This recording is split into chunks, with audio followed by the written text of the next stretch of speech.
नमोबुद्धाय. जय भीम सर्वांना.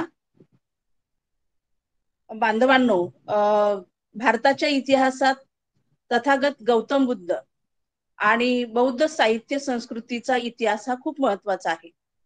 अ, कुणाही विचारशील माणसाला बुद्ध संस्कृतीची भुरळ पडावी असे हे तत्वज्ञान आहे. आणि म्हणून डॉक्टर बाबासाहेब आंबेडकरांनी निर्माण केलेला हा जो नव समाज आहे तो अद्वैत आहे.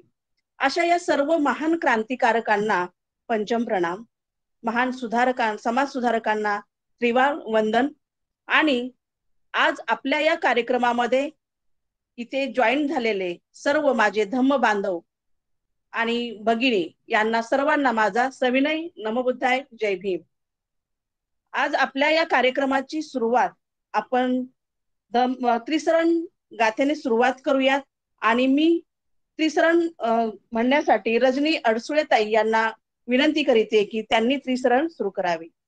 नमो तस्स भगवतो अरहतो सम्मा संबुद्धस्स. नमो तस्स भगवतो अरहतो सम्मा संबुद्धस्स.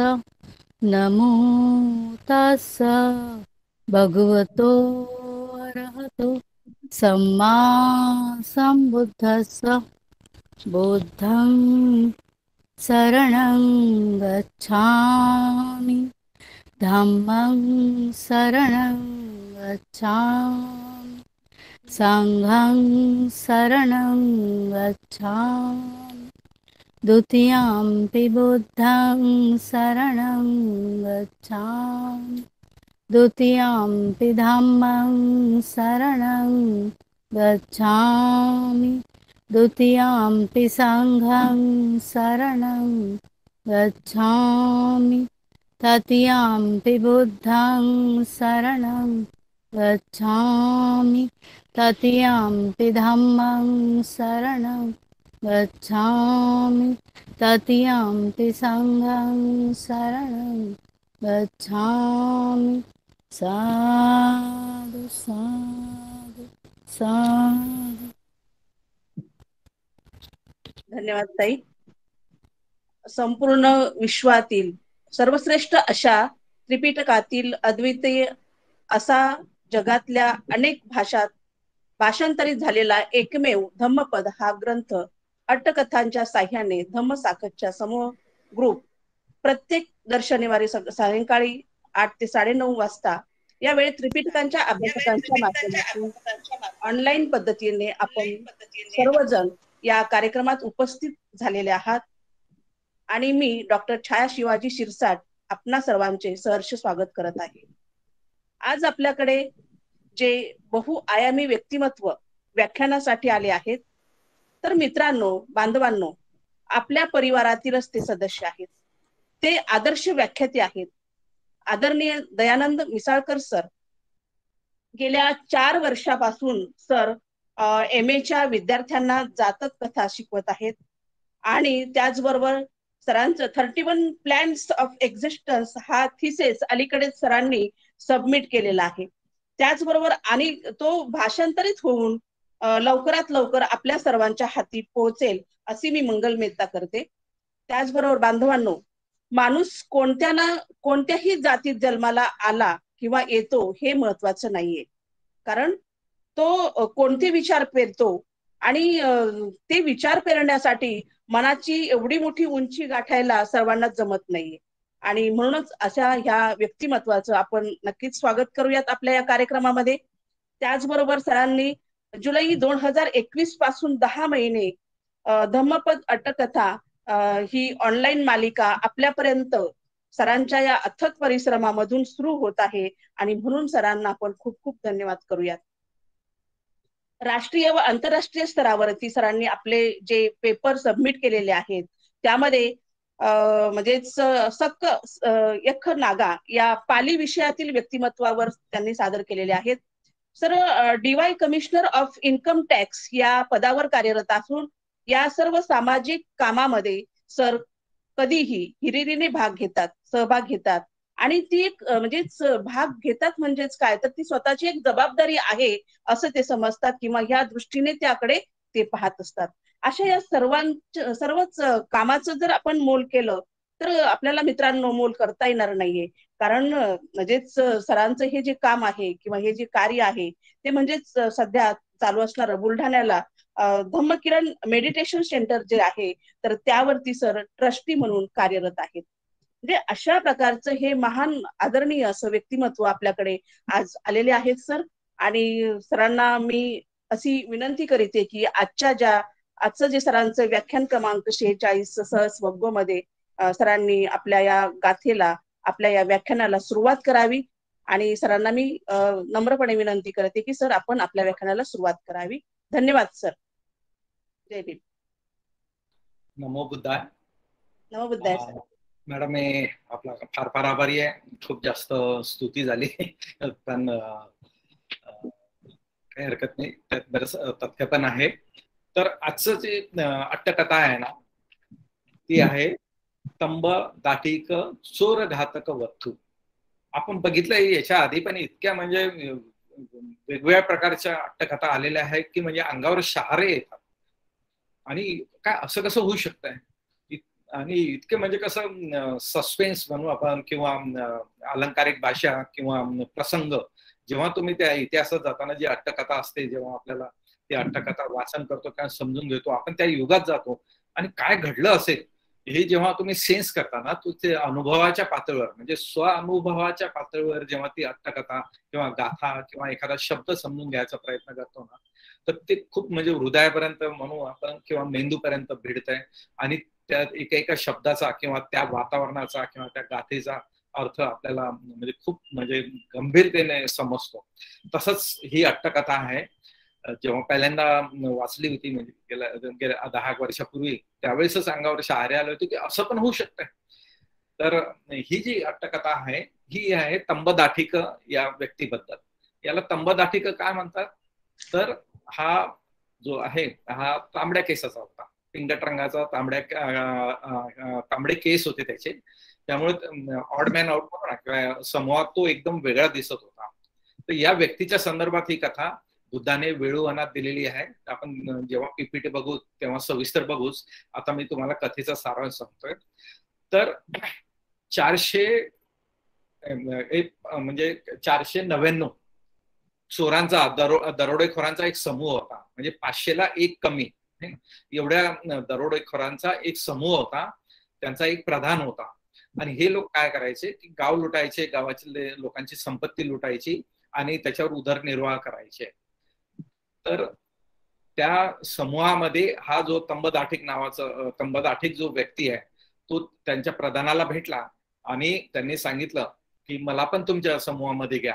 तुम्ही जीवन यापन करताय ना मला पण तसं तुमच्या समूहात घ्या म्हणजे मी पण तसं तुमच्या सोबतच राहीन. पण जो प्रधान असतो ना तो त्याच्या शरीराकडे बघतो किंवा त्याच्या तांबड्या केसाकडे बघतो आणि त्याचा जो काही अभ्यास असेल प्रधानाचा किंवा म्हणजे व्यक्ती ओळखण्याचा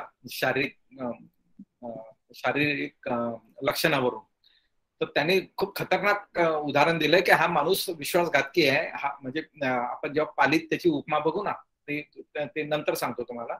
पण तो जो प्रमुख म्हणतो की हा विश्वासघाती आहे, याला संघात घेणं म्हणजे संघाचं वर संकट येण्यासारखं आहे. म्हणून तो प्रधान आहे त्याला विरोध करतो की तुला आम्ही आमच्या टीम मध्ये घेत नाही. तर तो काय करतो तो एका शिष्याला पकडतो. त्या संघातले जे बाकी दरोडेखोर जे असतात ना त्यांना व्यक्तिगत पातळीवर त्यांना मॅनेज करायचा प्रयत्न करतो, कन्व्हिन्स करायचा प्रयत्न करतो आणि सांगतो की मला घ्या संघामध्ये म्हणजे त्या चोराचा जो संघ आहे त्यात घ्या म्हणून.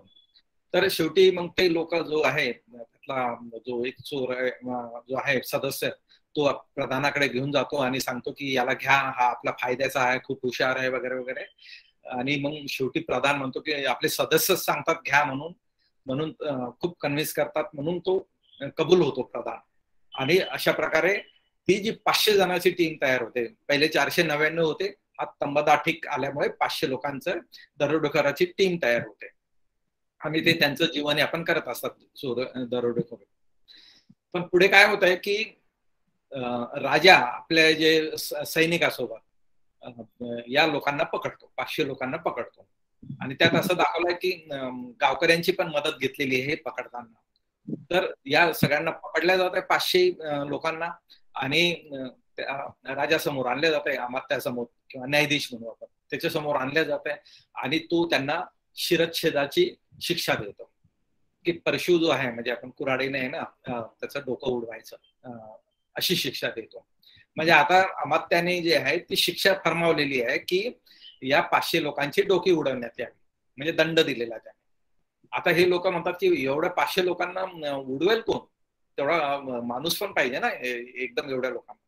म्हणून ते काय, पहिले तर प्रधानाला ते रिक्वेस्ट करतात, जो चोराचा जो प्रधान आहे ना, प्रमुख लीडर, त्याला विनंती करतात ते की तू या सगळ्या लोकांचे, म्हणजे या सगळ्या 499 लोकांची डोकी उडव, तर तुला आम्ही अभय देऊ, म्हणजे मृत्यूदंडापासून तुला मुक्ती करू आणि तुला तुझा सन्मान पण करू, म्हणजे काही रिवॉर्ड पण देऊ तुला, असं त्या चोराच्या प्रमुखाला ते सैनिक सांगतात. तर तो बघा चोर आहे, पण तो म्हणतो नाही, मी माझ्या सहकाऱ्यांची डोकी उडवणार नाही. मग ते दुसऱ्या सहकार्याला विचारतो, म्हणजे पहिले प्रधानाला विचारलं आणि बाकीच्या लोकांना मग ते विचारणं सुरू करतात की तू उडवतो का डोकी सगळ्यांची, तर तुझी शिक्षा माफ होईल आणि तुला इनाम पण मिळेल. पण त्याचा दुसरा सहकारी जे आहे तो पण नाही म्हणतो. असे सगळे जे आहे ना, म्हणजे प्रमुखापासून तर शेवटी 499 लोकांपर्यंत सगळेजण एकमेकाची डोकी उडवायला विरोध करतात. स्वतः मेलं चालेल, पण आम्ही आमच्या सहकार्याची डोकी उडवणार नाही, असं त्यांनी सांगितलं. मग शेवटी कोणावर येते ही गोष्ट, तर ती येते तंबदाठिकावर. मग ते सैनिक त्या तंबदाठिकाला विचारतात की तू यांची डोकी उडवशील तर तुला आम्ही मुक्ती करू दंडापासून आणि तुला इनाम पण देऊ. तर हा तंबदाठिक जो आहे ना, तो तयार होतो. बघा, प्रमुखानं जे सांगितलं होतं ना, हा विश्वासघातकी आहे. म्हणजे 499 लोकांनी विरोध दर्शवला, तरी हा तंबदाठिकाने होकार दिला आणि त्याने प्रमुखाचं डोकं उडवलं आणि बाकी सगळ्यांचे डोकं उडवलं. आणि हा तंबदाठिक खूप पॉवरफुल होता, म्हणजे खूप ताकद होती. एकाच गावात तो त्याने मारला त्याला, सगळ्यांना एकाएकाला. पुढे काय झालं, म्हणजे या 500 लोकांना पकडलं आणि मृत्यूदंडाची शिक्षा दिली, शिरच्छेद झाला. मग राज्याच्या एका दुसऱ्या भागातूनही असेच 500 जे दरोडेखोर आहे ते पण पकडले गेले आणि त्यांना अमात्यासमोर आणलं, तर अमात्यानं त्यांनाही मृत्यूदंडाची शिक्षा दिली. मग त्याला मारेल कोण, तर इकडे याने या तंबदाठिकाने या 500 लोकांना मारलं ना, तर त्याला मुक्ती दिली होती दंडापासून आणि त्याला काही पैसे देऊन त्याला सोडून दिलं होतं. मग तो असंच भटकत होता समजा दुसऱ्या कामात. इथे काय झालं की पुन्हा 500 पकडले आणि 500ला मारेल कोण. मग त्याच्या लक्षात आलं कोणीच नाही. त्यांनी पुन्हा विचारलं सगळ्यांना, तर कोणीच कोणाची डोकी उडवायला तयार नव्हती. मग शेवटी या तंबदाठिकाला शोधू म्हणून त्याला शोधून आणतात आणि त्याला सांगतात की तू या 500 लोकांची डोकी उडव. तो पुन्हा तयार होतो. असं करत करत आहे ना, म्हणजे दक्षिणेकडून उत्तरेकडून सगळे 500 डाकूंचे जे समूह होते त्या सगळ्यांना जेव्हा पकडल्या जात आहे, या तंबदाठिकाकडून त्यांचा शिरच्छेद केला जातो. मग ते राजाचे लोक म्हणतात, अरे हा तर फार कामाचा माणूस आहे, याला आपण नोकरीवरच ठेवू ना. तर असे त्याने साधारण 2000 लोकांचे त्याने शिरच्छेद केल्याचा उल्लेख या अट्टकथेत आहे. आणि शेवटी म्हणजे हे सगळे मोठे मोठे समूह यांचा पकडल्यावर शिरच्छेद झाला. मग जे एका दुक्का जे आहेत, एखादा दोन कोणी पकडला गेला आणि त्याला मृत्यूदंडाची शिक्षा दिली, तर हा रोज आहे ना एक दोन लोकांना तर मारायचाच. म्हणजे त्याला त्याची ड्युटीच होती ती. तर त्याला परमनंट नोकरी पण मिळाली आणि मान सन्मान पण मिळाला, पैसे मिळाले. असं हा तंबदाठिकाची कथा आहे पहिल्या भागात. पुढे काय होत आहे की जसं यानं किती 55 वर्ष हे काम केलं, कंटिन्यू हे काम, शिरच्छेदाचं काम त्या आयुष्यभर करत राहिला तो.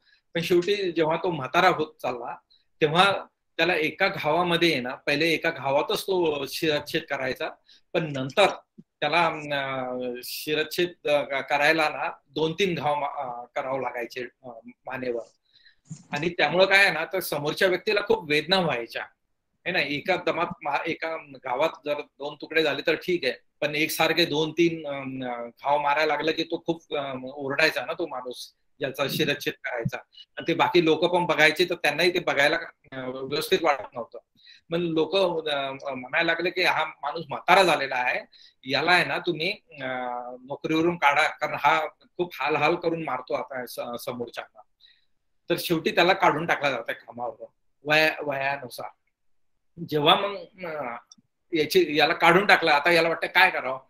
तर याचा उल्लेख असा आहे की याने आयुष्यामध्ये कधी चांगले कपडे घातलेले नाही, कधी चांगलं म्हणजे चांगलं काय म्हणतात चांगलं क्रीम लावणं किंवा तेल व्यवस्थित किंवा चांगलं दिसणं, चांगलं खाणं पिणं याने आयुष्यात केलेलं नसतंय.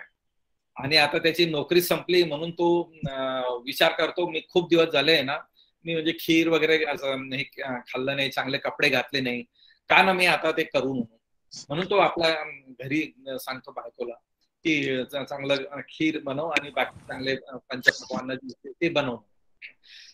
आणि तो स्वतः नदीवर जातो आंघोळ करायला आणि जे काही सजावट करायची स्वतःच्या शरीराची किंवा चांगले उत्कृष्ट कपडे घालायचे त्या याने तो पूर्ण तयारीत असतो, त्या मानसिक असतो. म्हणजे आता he is release from that duty शिरच्छेद. आणि त्याला आता पहिल्यांदाच असं झालेलं आहे की तो स्वतःसाठी वेळ काढतोय आणि स्वतः म्हणजे उत्कृष्ट जेवण आणि उत्कृष्ट शृंगार म्हणू आपण थोडा वेळ ते त्यासाठी तो नदीवर जातो, नदीवरून परत येतो आणि घरी स्वयंपाक तयारच असतो. इकडे काय होत आहे की सारीपुत्त थेर आहे ना मेडिटेशन मधून उठलेले असतात आणि त्यांचा पिंडपाताची वेळ झालेली असते. तर ते मेडिटेशन मध्ये बघतात, अवलोकन करतात समाजाचं, प्रजेचं, की कोणाकडे जाऊ म्हणजे मला पिंडपातही मिळेल आणि समोरच्याला उपदेश करून तो त्याला फल काहीतरी प्राप्त होईल. तर ते जेव्हा वेगवेगळ्या लोकांच्या चित्ताचा अभ्यास करतात तेव्हा तंब दाठिक त्यांच्या रडारवर येतो आणि ते विचार करतात की याला काय फळ मिळेल किंवा हा मला भोजन देईल का, याची मानसिक स्थिती कशी आहे त्याचं म्हणजे केस स्टडी करतात. आणि शेवटी त्यांच्या लक्षात येते की याला काहीतरी फळ प्राप्त होऊ शकतंय. आणि म्हणून सारीपुत्त थेर जे आहे ते त्यांच्या घरासमोर पिंडपातासाठी जातात. इकडे याची जेवणाची तयारीच असते, तितक्यात त्याला दिसतं तरी सारीपुत्त थेर आहे. तर हा विचार करतो मी आयुष्यात तर कधी कोणाला काही दान नाही केलं आणि आज पहिल्यांदाच माझ्या घरी असं बनलेलं आहे उत्कृष्ट जेवण आणि भंतेजी पण आलेले आहेत, का ना मी त्यांना दान करू म्हणून. तर तो प्रसन्न चित्ताने आहे ना सारीपुत्त थेराला खीर दान करतात. सारीपुत्त थेर जेव्हा ते खीर पितात किंवा भोजन करतात तर हा स्वतः आहे ना पंखा हलवत राहतो त्यांना, म्हणजे सेवा देत बाजूला उभा असतो. म्हणजे पहिल्यांदाच असं झालेलं आहे बघा, शिरच्छेद करणारा व्यक्ती भिक्खू किंवा सारीपुत्त थेर दिसल्यावर कसा त्याचा परिणाम होतो तो दिसतो. ते हवा घालत असतात पण ते खीर पिताना आहे ना, सारीपुत्त थेर खीर पिताना आहे ना याला पण खूप म्हणजे याच्या भावना चाळवतात, कारण तो तर खूप दिवसांनीच तो खीर खाणार असतो आणि त्याने तर ऑर्डरही दिलेली आहे बनवायला. तर म्हणजे त्याची लालसा वाढते, तृष्णा वाढते ती खीर पिण्याला.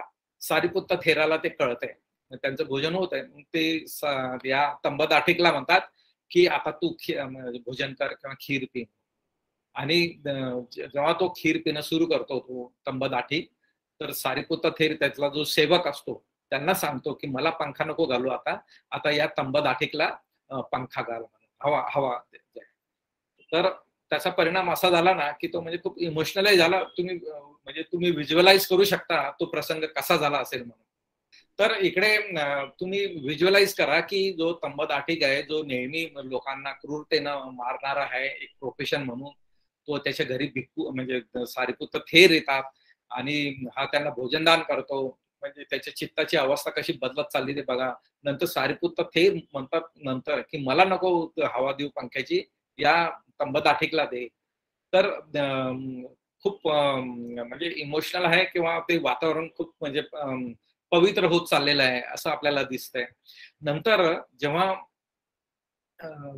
भोजन होत आहे सारीपुत्त थेराचं आणि त्या तंब दाठिकाचं, मग ते सारीपुत्त थेर उपदेश देणं सुरू करतात.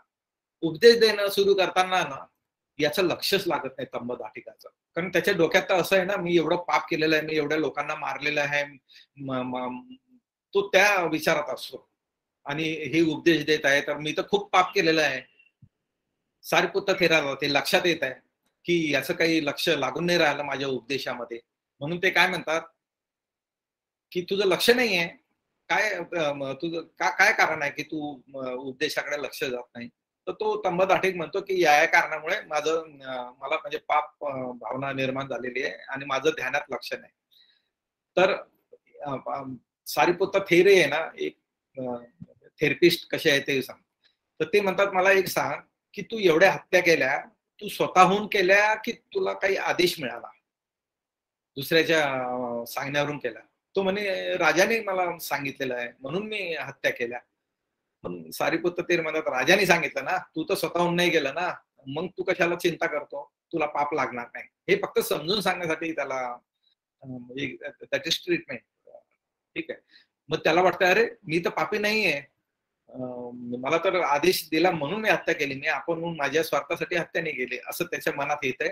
आणि मग त्याचं चित्त प्रसन्न होत आहे आणि सारिपुत्त थेराच्या उपदेशामध्ये तो लीन होतो. आणि ध्यान लावून ते जेव्हा तो ऐकतो तेव्हा त्याला सोतापत्ती फळ मिळतंय. फार मोठी अचिव्हमेंट आहे. एक एवढा क्रूर व्यक्ती आहे आणि एकाच भोजनाला येतोय आणि एका उपदेशावर सोतापत्ती फळ त्याला मिळतंय, सोतापन्न होतो तो. तर ही फार मोठी घटना होते. आणि अशी ही अट्टकथा आहे. ठीक आहे. तर पुढे काय होतं, जसं त्याला म्हणजे स्वतःपालन प्राप्त होतो, मग सारिपुत्त ते निघतात ना, तितक्या जेव्हा तो तंबदाठीक घराच्या बाहेर असतो, त्यांना वाटा लावायला विदाईसाठी बाहेर येतो ना, तितक्यात एक गाय आहे ना, यक्षिणी असते ती, ऍक्च्युली ती यक्षिणी गाय बनून येते आणि या तंबदाठीकला जोऱ्याने ठोकर मारते शिंगाने आणि तो तंबदाठीक तिथल्या तिथेच मरतो आणि दूषित लोकात उत्पन्न होतो. दूषित देवलोक जो आहे तिथे तो उत्पन्न होतो. आणि मग जेव्हा हे प्रकरण बुद्धाकडे जात आहे, म्हणजे ही चर्चा पूर्ण बुद्धाकडे बाकी भिक्खू करतात, तेव्हा बुद्ध सांगतात की एकच ते भिक्खू विचारतात की एवढे हत्या करणारा व्यक्ती कसं काय स्वतःपन्न झाला किंवा कसं काय दूषित लोकात गेला. तेव्हा बुद्ध सांगतात की 1000 पदांचा किंवा 1000 गाथांचा अभ्यास करून काहीही फायदा नाहीये किंवा निरर्थक 1000 गोष्टी करण्यात काहीही अर्थ नाही. म्हणजे त्यांनी सांगितलं नदी पर्वत इकडच्या तिकडच्या गप्पा करून काही फायदा नाहीये. त्यापेक्षा एक गाथा किंवा एक पद जर मन लावून ऐकलं तरी ते उत्तम फळ देत आहे. अशा या संदर्भातली एक गाथा आपण पुढे घेणारच आहे ती. तर अशी ही अट्टकथा आहे. आणि ही यक्षिणी का गाय बनून येते आणि का मारते हे जेव्हा आपण पीपीटी बघू ना त्यावेळेस सांगू. आता आपण आपली पीपीटी सुरू करू आणि पाली भाषेतून ही अट्टकथा समजून घेण्याचा प्रयत्न करू. सहंसप्तीचे वाचाती इमं धम्मदेसना सत्ता वेळुवने विहरंतो तंबदाठिक चोर घातकं आरंभ कथेसी आहे ना. धम्मपद अट्टकथेच्या एकदम सुरुवातीलाच येत आहे की ही जी गाथा आहे ही बुद्धाने वेळुवन मध्ये असताना तंबदाठिक चोर घातक जो आहे व्यक्ती त्याच्या संदर्भात सांगितलेली आहे. एकूण एक ऊन आहे ना, एकूण पंचसता, सता म्हणजे 100, पंच म्हणजे 5 म्हणजे 500, पण एकूण म्हणजे एक उणे आहे ना, म्हणून 499 कीर चोरा गाम घातक आदीने करूनता जीविकन कप्पेसू. मी तुम्हाला सुरुवातीला जे सांगितलं ना की जो प्रधान होता आणि बाकी जे चोर दरोडेखोरांची एक मोठी टीमच होती जे ठिकठिकाणी गावात घुसायचे आणि चोऱ्या किंवा डकेती करायचे. तर तिथे आहे ना अथेको पुरिसो निबिद्ध पिंगलो तंबदाठिको तेसन संतिकं गंत्वा अहंपी तुम्हेही सत्तिंग जीवी सामेती म्हणजे तो तंबदाठिक आहे ना त्या लोकांजवळ गेला आणि त्यांना सांगितलं की मला पण तुमच्यासारखं जीवन यापन करायचं आहे, तुमच्यासारखं लाईफस्टाईल मला पाहिजे. तर अथनं चोर जेठको ओलोकेत्वा, सुंदर वाक्य आहे. अथनं चोर जेठको ओलोकेत्वा, चोर जेठको म्हणजे जो चोराचा जो प्रमुख असतो ना, ज्येष्ठ जो असतो तो चोर जेठको असा शब्द दिलेला आहे. ओलोकेत्वा म्हणजे त्याचं निरीक्षण करून की हा जो व्यक्ती म्हणतो की मला तुमच्या संघामध्ये घ्या, तर याचं निरीक्षण केलं त्यांनी. आणि त्यांनी काय ऑब्झर्व केलं माहिती आहे प्रमुखाने?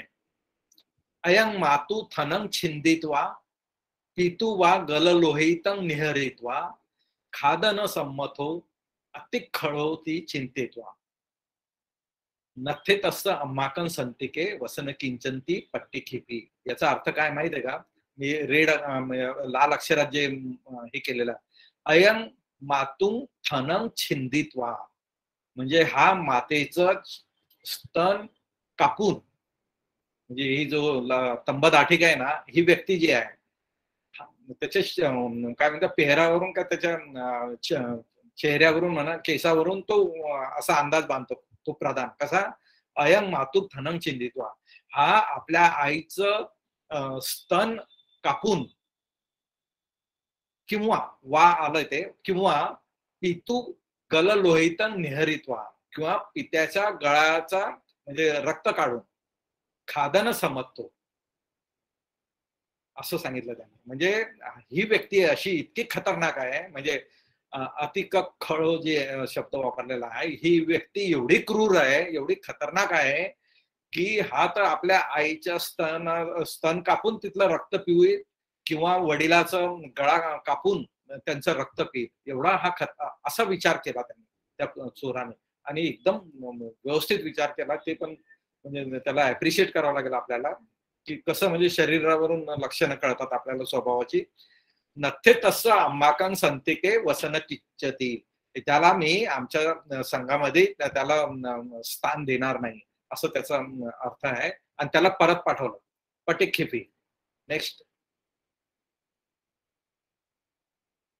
सो एवं पटिखितोपि आगंत्वा एक तस्येवं अंत्यवासिकं उपठ्ठन्तो आराधेसी. तर जेव्हा प्रधानाने त्या चोराच्या प्रधानाने त्याला रिफ्यूज केलं संघामध्ये दाखल करण्यासाठी, तेव्हा तो काय केला, अंतवासिकं उपठ्ठन्तो आराधेसी, त्यानं त्या संघातल्या त्या चोराच्या संघातला जो एक सदस्य होता त्याला खूप विनंत्या केल्या. आणि मग तो सदस्य सो तं आदाय चोर जेठकं उपसंक्रमित्वा, म्हणजे त्या तंबदाठिकला घेऊन तो सहाय्यक याच्याकडे आला, या चोर जेठकडे आला आणि स्वामी भद्दको येस, म्हणजे याची स्तुती करायला लागला की हा खूप चांगला माणूस आहे, अम्माकं उपकारको, म्हणजे आपल्यावर आपल्या संघासाठी खूप फायदेशीर असणार आहे हा संगनथ, याला सामील करून घ्या असं त्यांनी विनंती केली त्या संघातल्या सदस्याने. आणि मग त्यांनी आता सगळेच विनंती करत आहे म्हणून त्या चोर प्रमुख जो होता त्यांनी त्या याला परवानगी दिली, संघात सामील करून घेतला, वा इच्छा नसताना सामील करून घेतला. अधिक दिवस नागरा राजपूर्वीसेही सद्दिंग एकतो हुत्वा ते चोरे गहेत्वा विनिश्चय महामच्चानं संतिकन नयसो. तर एक दिवस अधिक दिवस काय झालं, नागरा म्हणजे नागरिक आहे ना, लोक, राजपुरीसेही सद्दिंग म्हणजे राजांचे जे लोक होते ना, म्हणजे सैनिक असतील किंवा पोलीस असतील समजून घ्या, त्यांचे सद्दिंग म्हणजे नागरा आणि राजपुरीस यांच्या सोबत ते म्हणजे ते दोघं एकत्र आले, एकतो होतवा ते चोरे गहेत्वा, त्या चोरांना त्यांनी पकडलं आणि विनिश्चय महामच्चानं संतिकं नैन्सू, तो महाअमात्य जो होता ना त्याच्या समोर त्याला दंडासाठी उभं केलं या सगळ्या चोरांना. अमसा तेसंग फरसुना सीस छेदं आनापेसू, यांनी काय आदेश दिला महाअमात्याने की फरसुना म्हणजे फरशी आहे ना, परशु म्हणतो ना आपण कुऱ्हाडी, सीस म्हणजे डोकं, छेद आहे ना म्हणजे मान कापा त्यांची, डोके उडवा, असं फरशीने परशुने त्याचे डोके उडवा असं त्यांनी आदेश दिला. आनापेसू ततो को नु खो इमे मारेसेती ती परियंसता ते मारे तू इच्छता कंची दिसवा. म्हणजे मग त्यांनी आता शिक्षा तर दिली महाअमात्यानं, आता कोणू खो इमे मारेसती, या लोकांना कोण मारेल आता, असं त्यांनी खूप शोध घ्यायचा प्रयत्न केला, पण कोणीच या 500 लोकांना मारण्यासाठी तयार नाही झाले, म्हणजे बाहेरचा माणूस. जल्लाद म्हणू आपण ते, तसं कोणी तयार नाही झालं. अदिस्वा असं कोणी न भेटलं. त्यामुळं हे जे सैनिक आहे त्यांनी काय केलं, चोर जे ठक्कन अहंसू, जो चोरांचा जो प्रमुख होता, प्रधान होता, त्याला असं म्हटलं, त्वंग इमे मारेत्वा, जर तू यांना मारून जीवितांच एव लभिससी आणि सन्मानंच, म्हणजे तू जर यांना मारशील, तू यांना मारून तुला जीवनदानही मिळेल आणि सन्मानही मिळेल. मारेही नेती, तर त्यांना तू मार, असं त्यांनी सांगितलं. सो अपि अत्तान निसाय वसितता ते मारे तू न इच्छे. तर त्यांनी सांगितलं की मी माझ्या लोकांना मारणार नाही. बघा, तो चोर आहे, चोर पण आहे, पण तो इतका इमानदार आहे की मी माझ्या सहकाऱ्यांना मारणार नाही, त्याने नकार दिला. एतेन उपायेन एकूण पंचसते पुच्छिंसु. तर असं म्हणजे जर प्रधान तयार नाही झाला तर आता काय करावं, तर त्यांनी 499 लोकांना विचारलं, सहकाऱ्यांना, की तुम्ही मारलं तर तुम्हाला सन्मान मिळेल. तर सब्ब पच्छा, म्हणजे ते सगळ्या 500 लोकांनी सब्बेपी न इच्छिंसू, ते 499 लोकांनी एकमेकाची डोकी उडवायला नकार दिला. सब्ब पच्छा म्हणजे सगळ्यात शेवटी तंग निबिद्धं पिंगलं तंबदाठिकं कुंचिसू, म्हणजे नंतर त्या सैनिकांनी आहे ना सगळ्यांना विचारल्यानंतर या तंबदाठिकाला सगळ्यात शेवटी विचारलं. सो साधुती संपत्ती चित्वा, म्हणजे तो हो म्हणाला आणि ते सब्बेपी मारेत्वा, त्या सगळ्यांना मारून जीवितांच एव सन्मानांच लभी, त्याला जीवनदान पण मिळालं आणि सन्मान पण मिळाला. एतेन उपायेन नगरस्य दक्षिण ओपी पंचचोर सतानी आनेत्वा अमच्चानं दसेत्वा तेही ते संपी शिसच्छेदें आनते चोर जेठ्ठंगां आदि कत्वा पुच्छंता कंची मारेतुं इच्छतं अधिस्वा पुरीम दिवसे एक पुरीसो पंचसते चोरे मारेसी कहनुं खोसोती. तर काय झालं की जसं मी सांगितलं की नागरिकांना धरून जे ना गावातल्या लोकांना, नगराच्या लोकांच्या मदतीनं राजाचे जे लोक होते त्यांनी ते 500 चोरांना पकडलं, त्याला ती शिक्षा दिली. आता त्यांनी दक्षिण भागात, नगराच्या दक्षिण भागातही, राज्याच्या दक्षिण भागातही असे 500 चोर होते, त्यांनाही याच उपायानं त्यांनी पकडलं आणि अमच्चाला दाखवलं. अमच्चाने त्यांना फाशीची शिक्षा, म्हणजे ते शिरच्छेदाची शिक्षा दिली. आणि त्यांनी पण त्या चोर जे ठक होतं त्याला विचारलं की तू तुझ्या लोकांना मारशील तर तुला जीवनदान मिळेल, पण त्याने सगळ्यांनी नकार दिला. पहिल्यासारखीच घटना आहे, त्यांनी नकार दिला. मग आता ते त्यांच्या लक्षात आलं की आता यांना मारेल कोण, तर मग त्यांना लक्षात आलं की अरे तो तंबदाठिक आहे ना, त्याने मागे मारलं होतं, तर त्याला त्यांनी शोधून आणलं आणि नंतर त्यांनाही त्यांच्याकडून मारून घेतलं. पुढे तर त्यांनी तेच असुक ठाणे अमे दिठोती उत्तेतं पक्को सापेत्वा इमे मारेही सम्मानं लच्छसी ती आनापेसू. तर तो म्हणजे त्या तंबदाठिकला बोलवलं आणि त्याला त्याच्याकडून त्या सगळ्या लोकांचे शिरच्छेद करून घेतले. तर आणि मग त्याला नेहमीप्रमाणे त्याला सन्मान मिळाला, काय गिफ्ट मिळालं असेल किंवा ऑनरियम जे मिळालं असेल ते मिळालं. सो पश्चिम दिसतोपी उत्तर दिसतोपी आणि ते पंचसते चोर घातसी एव. तर असं म्हणजे आता दक्षिणेकडून लोक आणले, पश्चिमेकडचे चोर पकडले, उत्तर दिशातले पण लोक पकडले आणि त्यांना शिरच्छेदाची शिक्षा दिल्या गेली. एवं चतुही दिसाही आणि ताने, म्हणजे चारही दिशेचे जे 500 चोरांचे जे समूह होते त्या सगळ्यांना आणून त्यांचा शिरच्छेद केला. म्हणून इथं ते सांगतात की एवं चतुही दिसाही, म्हणजे चारही दिशांनी आणलेले ते सहसानी 2000 है ना, 500चे चारही दिशेचे जे समूह होते तर ते द्वे सहस्राने म्हणजे 2000 मारेत्वा, म्हणजे त्यांना मारून ततोपठाय, त्या दिवसापासून देवसिकन म्हणजे डेली किंवा रोज एकं द्वेती आणि ते मनुष्य मारेत्वा, म्हणजे रोज त्यानंतर सुद्धा 1 किंवा 2 जे लोकांना आणल्या जायचं, एकं द्वेती आणि ते मनुष्य मारेत्वा, त्या लोकांना पण तो मारायचा. 55 संवत्सरांनी चोर घातक कम्म आकाशी.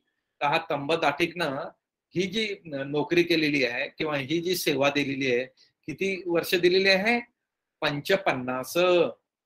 तर म्हणजे जिथून सुरुवात कुठून झाली बघा, आणि पुढे 55 वर्ष सतत हा शिरच्छेद केलेली व्यक्ती आपल्याला दिसते. पुढे,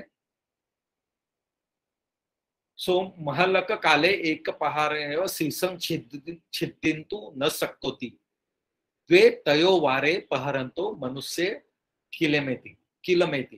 तर आता मी सांगितलं ना, 55 वर्ष त्याने कंटिन्यू एकाच घावात तो मारत होता. पण पुढे पुढे काय झालं, शेवटी तो म्हातारा झाल्यामुळे, कमजोर झाल्यामुळे, सो महल्लक काले म्हणजे जेव्हा तो त्याचं वय झालं, एक पहारे न एव म्हणजे एका पहाराने म्हणजे एका वाराने सीसम छिंदितू न शकतोती.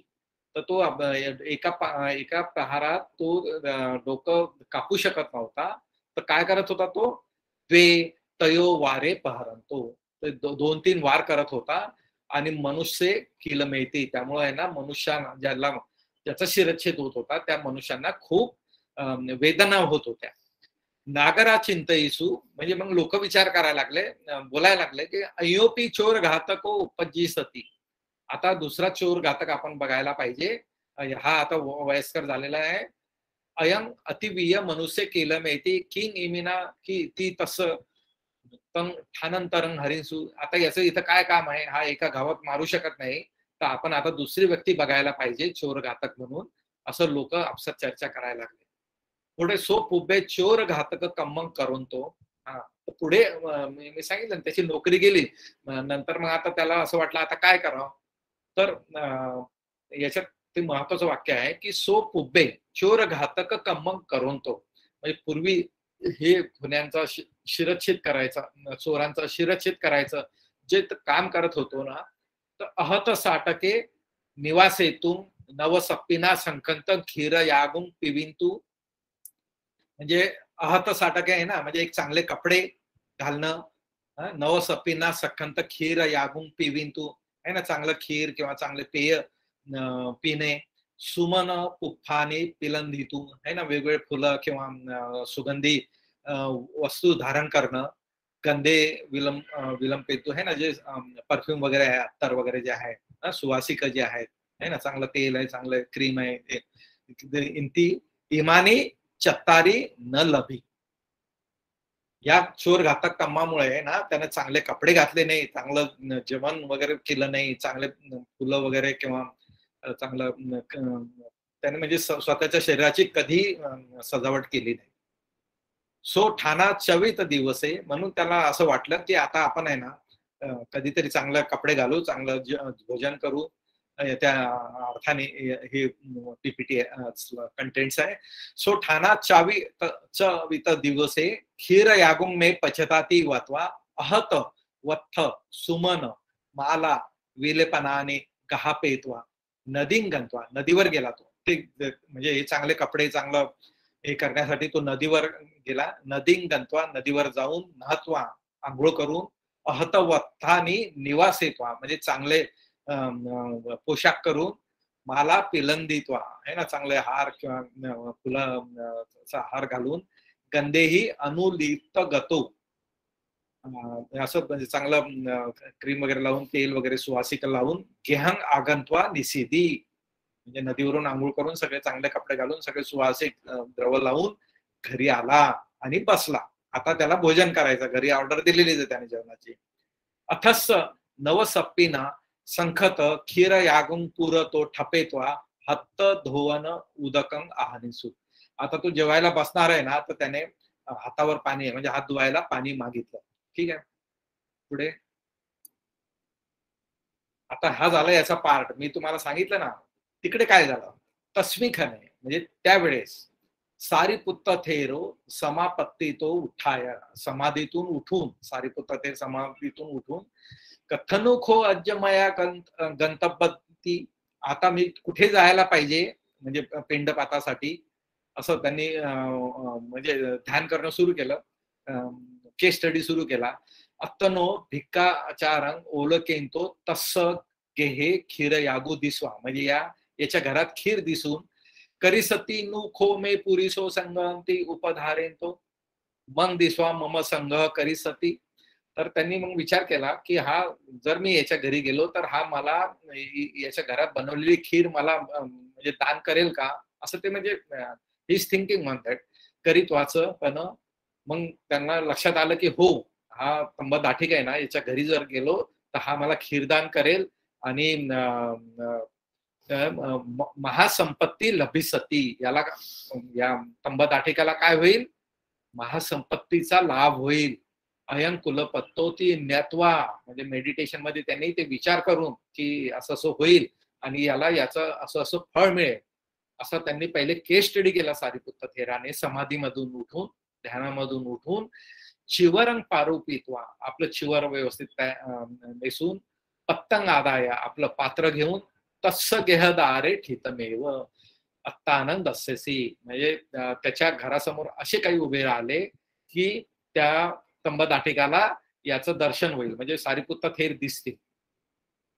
सो थेरंग दिसवा, बघा त्या थेराला बघून प्रसन्न चित्तो चिंतेसी, तंब दाठिक काय झाला, प्रसन्न झाला. बघा त्याचा मी तुम्हाला आधीही सांगितलं होतं की त्यानं कधी चांगले कपडे घातले नाही, सुवासिक काही द्रव्य वापरले नाही, चांगलं जेवला नाही, पण आज तर त्याने चांगले आंघोळी केलेली, नंतर चांगले सुवासिक द्रव्य लावलेले आहेत, चांगले कपडे घातलेले आहेत, चांगलं भोजन तयार केलेलं आहे. तसंही तो म्हणजे वेगळ्या याच्या फेज मध्येच आला होता, पहिलेच्या भूमिकेमधून दुसऱ्या भूमिकेत आला होता आणि त्यात एकदम प्रसन्न होतात आणि त्याच सारिपुत्त थेर त्याच्या घरासमोर आले, त्यामुळे त्याचं चित्त अजून प्रसन्न झालं. बघा कशी डेव्हलपमेंट होते बघा तुम्ही. मया चिर चोर घातक कम्मंग कतंग, मी आहे ना दीर्घकाळ चोरांना मारण्याचं काम केलं. बहु मनुष्य मारिता, मी खूप लोकांना मारलं. इदाने मे गेह खीर यागुंग पटियत्ता थेरो आगवंता ममह गेहदारे ठितो, अशा वेळी जेव्हा मी खीर बनवलेली आहे, थेरो माझ्या म्हणजे जे थेर आहे सारिपुत्त थेर माझ्या घरासमोर उभे आहे. इदानी मया अयस देय धम्मंग दातुंग वट्टती, तर मी माझं म्हणजे दान या थेरांना करायला पाहिजे, असं करून तो त्याने सारिपुत्त थेराला आत बोलवलं आणि थेरंग उपसंकमित्वा वंदित्वा अंतगेहो निसादापयित्वा पत्तेंग खीर यागुंग आकेरित्वा नवसप्तिंग आसिंचित्वा थेरंग बीजमानो 88, म्हणजे थेरांना आहे ना, सारिपुत्त थेरांना आपल्या घरात आणलं, त्यांना बसवलं, त्यांना खीरदान केलं आणि बीजमानो 88, त्यांच्या बाजूला आहे ना पंखा हलवत हलवत त्यांची सेवा करायला लागले प्रसन्न चित्ताने. पुढे अथसच दिग्घरत्तं अलब्धपुबताय खीरयागुं पातुं बलव अज्जासाय अहोसी. ठीक आहे, थेरो तस अज्जासाय ज्ञात्वा त्वं उपासक अत्तन यागो पिवाती आह, म्हणजे मी त्याला सांगितलं ना, जेव्हा सारिपुत्त एकतर यानं खूप आवडीनं स्वतःसाठी खीर बनवली, त्यात सारिपुत्त थेर आले, तरी त्याने प्रसन्न चित्ताने सारिपुत्त थेराला खीर दिली. पण याची वासना किंवा याची तृष्णा जास्त जागृत झाली, कारण थेर खीर पीत होते, यांची पण इच्छा व्हायला लागली आपल्या तंब दाठिकची की मला पण खीर प्यायची आहे. म्हणजे त्याचा चेहरा बघून किंवा त्याची भावना समजून अथसच दिगर अत्तन अलब्ध पुब्बताय खीर यागुं पातुं पलव अज्जासाय अहोसी, म्हणून हे बघून थेरो तस अज्जासायं ज्ञात्वा, म्हणजे त्याच्या मनातले विचार ऐकून त्याची तृष्णा बघून, ज्ञात्वा म्हणजे जाणून, त्वं उपासक, हे उपासक, अत्तनो यागुंग पिवाती, तू आहे ना, तू स्वतः आता खीर पी किंवा ते यागुंग आहे ना ते पी. सो अयंस हत्ते बीजाने तत्वा यागुंग पिवी, मग त्याने काय केलं, आपल्या हातातला जो पंखा होता ना तो दुसऱ्याजवळ दिला, दुसरा जो सेवक आहे त्याच्याजवळ दिला आणि स्वतः हे प्यायला लागला, खीर प्यायला लागला बसून. तर थेरो बीजमान कुरिसन, तर थेरांनी म्हणजे सारिपुत्त थेरांनी तो जो ज्याच्या हातात पंखा दिला होता ना, ते स्वतः म्हणजे सारिपुत्त थेराला तो पंखा देत होता, है की नाही. तंब दाठिक जेव्हा सारिपुत्त थेर भोजन करत होते तर स्वतः पंखा देत होता, तर तो पंखा त्याने दुसऱ्या माणसाला दिला आणि तो दुसरा माणूस सारिपुत्त थेराला पंखा ची हवा देत होता. तेव्हा सारिपुत्त थेराने सांगितलं, थेरो बीजमान पुरीसन गच्छ उपासकं एवं बीजाहित्याह. सारीपुत्त थेरान सांगितलं की मला पंखा नको घालू, आता या तंबदाठीकला पंखा घाल. फार महत्वाची घटना आहे. जस्ट व्हिज्युअलाइज करा तुम्ही की सारीपुत्त थेर त्या उपासकाला पंखा घालायला सांगतात, मला घालू नको. कारण त्यांना माहिती आहे की याला कोणत्या परिस्थितीत, याला कोणत्या लेवलला आणलं की याला फळ प्राप्त होईल. तर हा जो सिक्वेन्स आहे ना, हा व्यवस्थित लक्षात ठेवा. या अट्टकथेचं ते विशेषता आहे. केस स्टडी कसा होतो आणि कसा कसा पुढे जातो ते आपल्याला याच्यातून दिसत आहे. थेरो तस्स अनुमोदन आरभी. नंतर सो आत्मनो चित्त थेरंसंग धम्म देसनं अगून कातुंग ना सकमी. तर थेराने म्हणजे भोजनदान, सगळं भोजन झाल्यावर जेव्हा उपदेश सुरू केला ना, धम्मदेशना सुरू केली, तर त्याचं आहे ना अनुगम कातुंग ना सखी. तो जो तंबदाठीक आहे ना, त्याच्या उपदेशाकडं व्यवस्थित ध्यान देऊ शकत नव्हता, डिस्टर्ब होता तो. थेरो सल्ला खेतवा. मग तेव्हा थेराने त्याला विचारलं, उपासक कस्मा चित्तन देसन यागों कातुंग न सकतोसी ती पुची. तू माझ्या उपदेशामध्ये ध्यान का देत नाहीये, का तुझं ध्यान लागत नाही माझ्या उपदेशाकडे. तर तो म्हणतो, भन्ते मया दिगरत्तन कखळक कम्मंग कतंग. मी आहे ना खूप वर्षापासून, खूप कित्येक वर्षापासून मी आहे ना खूप म्हणजे भयंकर कर्म केलेले आहे. बहुमनुष्य मारिता. मी खूप लोकांना मारलेला आहे. तम अहम अत्तनो कम्मंग अनुसरतो चित्तंग अयसंग देसना अनुगंग कातुंग ना सखिंती. तर त्यामुळे आहे ना मला माझे जे पाप कर्म जे आठवत आहे, त्यामुळे मी माझ्या स्वतःच्या अकर्मामुळे आहे ना, क्रूर कर्मामुळे मी तुमच्या उपदेशाकडे लक्ष देऊ शकत नाही असं. मग थेरो काय म्हणतो, वंचे सामी नंती चिंतेत्वा की पनत्वं अत्तनो रुचे आकाशी अय्ये ही करीतोसी ती.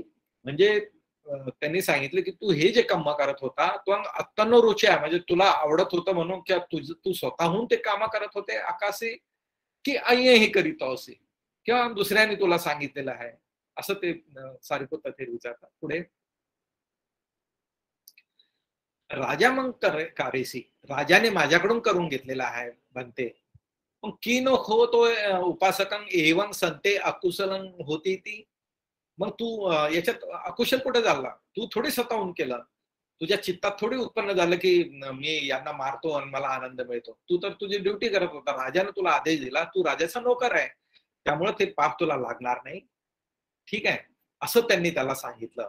पण पुढे काय वाक्य आहे माहित आहे, मंद धातू को उपासको. तो मंद बुद्धीवाला किंवा कमी समज असलेला जो उपासक आहे ना, थेरं एवं वुत्ते. म्हणजे असं सारीपुत्त थेर बोलल्यावर की तू पापी नाहीये, तुला तर ऑर्डर दिली म्हणून तू काम केलंय. नथी मयंग अकुशलंती सही हुतवा. म्हणजे अरे मी तर काही अकुशल केलं नाही, मी काही पाप केलं नाहीये असं म्हणून भन्ते धम्मंग कथिता अति. मग ठीक आहे भन्ते, तुम्ही उपदेश करा म्हणून. तर इथं एक शब्द असा वापरलेला आहे त्यांनी, मंद धातू को. हालाकी याच्यावर आपली चर्चा पण झालेली आहे. आपण म्हणतोय ना की म्हणजे तुम्ही कोणाला फाशी देणार असाल किंवा शिरच्छेद करत असाल तर ज्याने आदेश दिला त्यालाच पाप लागेल, तुम्हाला पाप लागणार नाही असं नाहीये. पाप दोघांनाही लागतंय. त्याचे तीव्रता कमी जास्त असू शकेल, पण करणाऱ्याला पण, ती कृती करणाऱ्यालाही ते पाप लागतंय. पण या तंबदाठीकला थोडस लेव्हलला आणायला, त्याचं चित्त एकाग्र होण्यासाठी त्याला म्हणजे टोचणी लागत होती त्या मनाला. त्यामुळं थेरांचा उपदेश तो ऐकू शकत नव्हता. ती टोचणी दूर करण्यासाठी, त्याला नॉर्मल करण्यासाठी सारीपुत्त थेरानं त्याला असं फक्त समजून सांगितलं की अरे तू दोषी नाहीये, राजाने तुला आदेश दिला, तू पापी नाहीये, असं तेवढं फक्त समजून सांगण्यासाठी हे वाक्य वापरलेलं आहे. त्यामुळे तुम्ही असं नका समजू की नाही नाही मी काही पाप केलं नाही, आपण आपल्याकडून काही पाप होत नाही. हे कसं कळतं आपल्याला, एकाच शब्दावरून कळतं. मंद धातू असा शब्द वापरलेला आहे. तो मंद बुद्धीचा जो आहे किंवा पुथ्थुजन जो आहे, सामान्य जो तंबदाठीक आहे, त्याला ते खरं वाटलं आणि त्याने सांगितलं की बत्ते मला उपदेश देणं सुरू करा. तर त्या उपदेशाचा परिणाम जो झाला ते आपल्याला पुढे कळत आहे. सो थेरे अनुमोदन करेंते एकग्ग चित्त होतवा. जेव्हा सारिपुत्त थेराने सांगितलं की तू पापी नाहीये, तेव्हा त्याचं चित्त कसं झालं, एकग्ग झालं है ना, म्हणजे कॉन्सन्ट्रेट केलं त्याने. हुतवा धम्मं सुनतो. बघा एकदम मनपूर्वक त्यानं मन एकाग्र झालं आणि धम्मं सुनतो. सोता पत्ती मग्गस ओरतो. त्याला काय फळ प्राप्त झालं बघा, त्याचं मन कसं एकाग्र केलं एका वाक्यावर आणि तो बरोबर तो ऍब्सॉर्ब करायला लागला सारिपुत्त थेराचा उपदेश आणि त्याला ताबडतोब स्वतःपत्ती फल प्राप्त झालं. अनुलोमिकन खंतीन निबत्तेसी थेरोपी अनुमोदन कत्वा पक्कामी. म्हणजे मग सारिपुत्त थेराने आपला उपदेश संपवला आणि ते तिथून निघून गेले. उपासकं थेरंग अनुगंत्वा निमित्त मानंग आहे ना. आता एंड झाला इथं, ही म्हणजे सारिपुत्त थेराची भूमिका संपलेली इथे आणि त्याला स्वतःपत्ती पण प्राप्त झालेला आहे. आता काय झालं, उपासकं थेरंग अनुगंत्वा निवत्त मान, म्हणजे या उपासकांना म्हणजे तंबदाठिक उपासकांना सारिपुत्त थेराला वाटा लावायला बाहेर आला. भोजनदान झालं, उपदेश संपल्यावर धम्मदेशना संपल्यावर बाहेर आला आणि सारिपुत्त थेराला वाटे लावला आणि निवत्त मान म्हणजे परत येताना हा उपासक परत येताना एका यक्षीने धेनुवसेन आगंत्वा उरे पहरित्वा मारेसी. परत येताना काय झालं, हा उपासक घरी सारिपुत्त थेराला वाटा लावून परत येताना एक यक्षिणीने धेनु वेसेन, वेश आहे ना, वेश करतो की नाही आपण, म्हणजे रूपात गाईच्या रूपात येऊन आगंत्वा येऊन उरे पहरित्वा त्याच्या उरावर प्रहार केला, म्हणजे छातीवर प्रहार करून त्याला मारून टाकलं. ठीक आहे. सो कालंकत्वा तुसित पुरे निपती. तर तो तिथे मृत्यू पावला त्या गाईच्या म्हणजे यक्षिणीच्या धडकीने तो तिथे मृत्यू पावला. कालंकत्वा मृत्यूनंतर तो कुठे निबत्ती झाला, कुठे उत्पन्न झाला, तो तुसित पुरे उत्पन्न झाला. ठीक आहे ना, तुषित लोकात उत्पन्न झाला. भिक्खू म्हणजे झाली, ही झाली इथं कथा संपली. आता ही ज्या कथेची चर्चा जी आहे ती भिक्खू संघ आपल्या धम्मसभेत करत आहे, चर्चा करत आहे. भिक्खू धम्मसभायं कथं समुठ्ठा पेसून, म्हणजे ते विचार करतात आणि बोलतात की चोर घातको 55 वर्षांनी कखळक कम्मं कत्वा. या चोर घातक जो आहे म्हणजे जो तंबदाठी 55 वर्ष याने क्रूर कर्म केलेले आहे करून अजेव ततो मुतो, आज तो मृत्यू पावला. अजेव थेरस भिक्खू दत्वा अजेव कालं कतो कहं मुखो निब्बत होती. म्हणजे या लोकांना माहिती नाही, भिक्खू लोकांना, की हा कुठे उत्पन्न झालेला आहे, कारण ते त्यांना तेवढं कळतही नव्हतं. म्हणून ते चर्चा करत होते की आज एका गायने सारिपुत्त थेरांच्या धम्मदेशनेनंतर जेव्हा याला मारला, हा मृत्यू पावला, तर हा कुठे उत्पन्न झाला असेल हे भिक्खू संघाला प्रश्न पडलेला आहे. म्हणून आपल्याला एक नेहमीचा सिक्वेन्स दिसतो की बुद्ध येण्या अगोदर भिक्खू आपसात काहीतरी चर्चा करत असतात, एखाद्या घटनेवर चर्चा करत असतात. काल असं झालं किंवा अशी घटना घडली, काय झालं असेल, म्हणजे धम्मचर्चा करत असतात. मग बुद्धाची एंट्री होते हॉलमध्ये, धम्म हॉलमध्ये. मग सत्ता आगंत्वा, मग ते बुद्ध नेहमीप्रमाणे विचारतात, काय काय अर्थ भिक्खवे इतरही कथाय सन्निसिन्ना ती पुच्छित्वा. काय तुमच्या चर्चा चालू आहे, काय गप्पा चालू आहे तुमचा, काय विषय आहे तुमच्या गप्पाचा, चर्चेचा, पुच्छित्वा विचारून इमाय नामाती उत्ते, म्हणजे हे सगळं प्रकरण भिक्खूंनी त्यांना सांगितलं. तर बुद्ध त्यांना सांगतात, भिक्खवे भिक्खूंनो तुसित पुरे निब्बोतोती आह, तो तुषित लोकात उत्पन्न झाला. मग भिक्खू लोक म्हणतात, अरे असं कसं झालं, एवढे क्रूर कर्म करूनही तो तुषित लोकात कसं उत्पन्न झाला. की बत्ते वदेत इत्तकं कालं इत्तके मनुष्य घातेत्वा तुसत विमाने निब्बत होती. एवढ्या लोकांना घात करूनही तो कसा काय तुषित विमानात उत्पन्न झाला, म्हणजे तुषित लोकात उत्पन्न झाला. मग बुद्ध म्हणतात, आम भिक्खवे महंतो तेन कल्याण मित्तो लब्धो. फार महत्वाचं वाक्य आहे, लक्षात ठेवा, नेहमीसाठी काम आहे. कारण त्याला एक मोठा कल्याण मित्र मिळाला, म्हणजे आता सारिपुत्त थेराच्या बाबतीत सांगितलं आहे.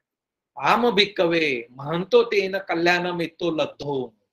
सोच सारिपुत्त थेरस सारिपुत्तस्य धम्मदेशनं श्रुत्वा, त्याने सारिपुत्त थेरांची धम्मदेशना ऐकून अनुलोमन ज्ञान निबद्धत्वा है ना, इतोच्युतो तुसित विमाने निबद्धोती वत्वा इमं गाथम आह. तर त्यांनी सांगितलं की यांनी जी सारिपुत्त थेरांनी जो उपदेश दिला, ऍक्च्युली उपदेशाबद्दल याच्यात चर्चा केलेली नाही आहे याच्यात, तर याच्यात जी चर्चा केलेली नाही, पण आपल्याला माहित आहे की बुद्ध कशा सारिपुत्त थेर अभिधम्म किती व्यवस्थित सांगायचे, तर त्याला त्यांनी तोच धम्म सांगितला असेल. नथिंग इज परमनंट, त्याबद्दल आहे ना, अनिच्छाबद्दल सांगितलं असेल त्याला, आणि म्हणून तो तुषित वाहनात उत्पन्न झाला. पुढे नेक्स्ट. मग तेव्हा ही गाथा सांगितलेली आहे. सुभाषितं सुनीत्वानं नगरे चोर घातको अनुलोमखंती लतानं मोदती ती दिवं गतोती.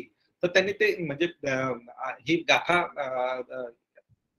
मूळ गाथा नाहीये, त्यांनी काव्यात्मकच हे सांगितलेलं आहे की सुभाषितं सुनीत्वानं, सारिपुत्त थेरांचं जे सुभाषित आहे किंवा धम्मदेशना आहे, नगरे चोर घातक, या चोर घातकाला, नगराच्या चोर घातकाला सारिपुत्त थेराचे सुभाषित वाणी ऐकून अनुलोम अखंती लब्धान है ना, अनुलोम जे आहे ना,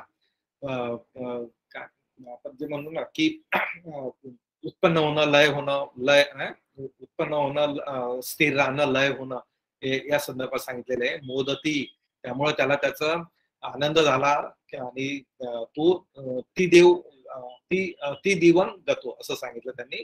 तर त्याचा अर्थ असा आहे की ते तुषित लोकात उत्पन्न झाले. पुढे बघू आपण.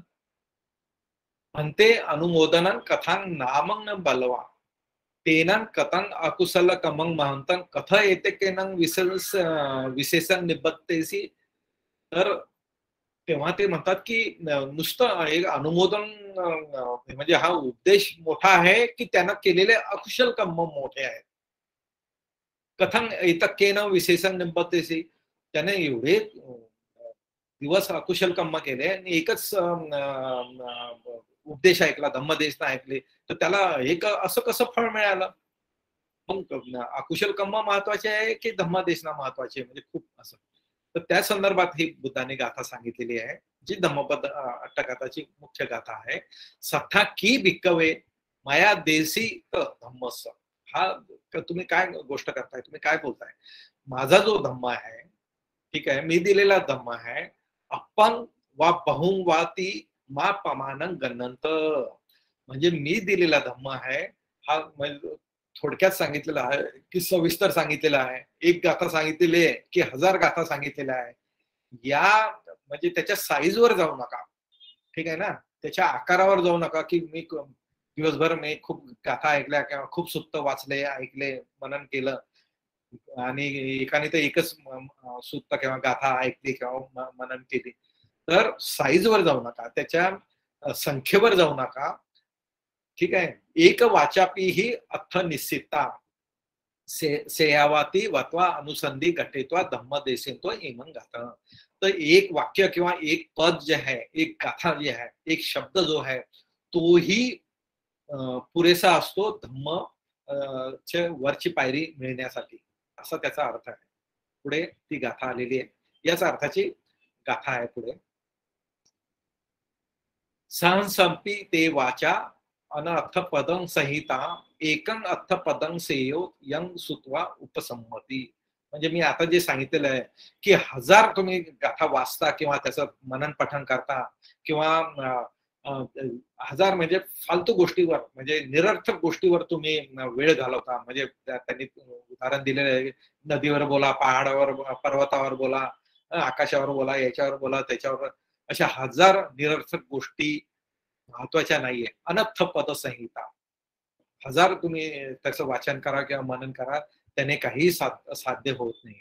एकं अर्थ पदम, एकच महत्वपूर्ण अर्थ असलेलं किंवा अर्थ समजून घेतलेलं जे पद असतंय, गाथा असते, वाक्य असतं, शब्द असतो, यंग सुत्वा, ते ऐकून उपसंमती, ते तुम्हाला फळ प्राप्त होऊ शकतंय. ही या अर्थाची ही गाथा आहे. देसनवासे देसनवसाने बहु सोतापत्ती फल आदीने पाकुनिंसु.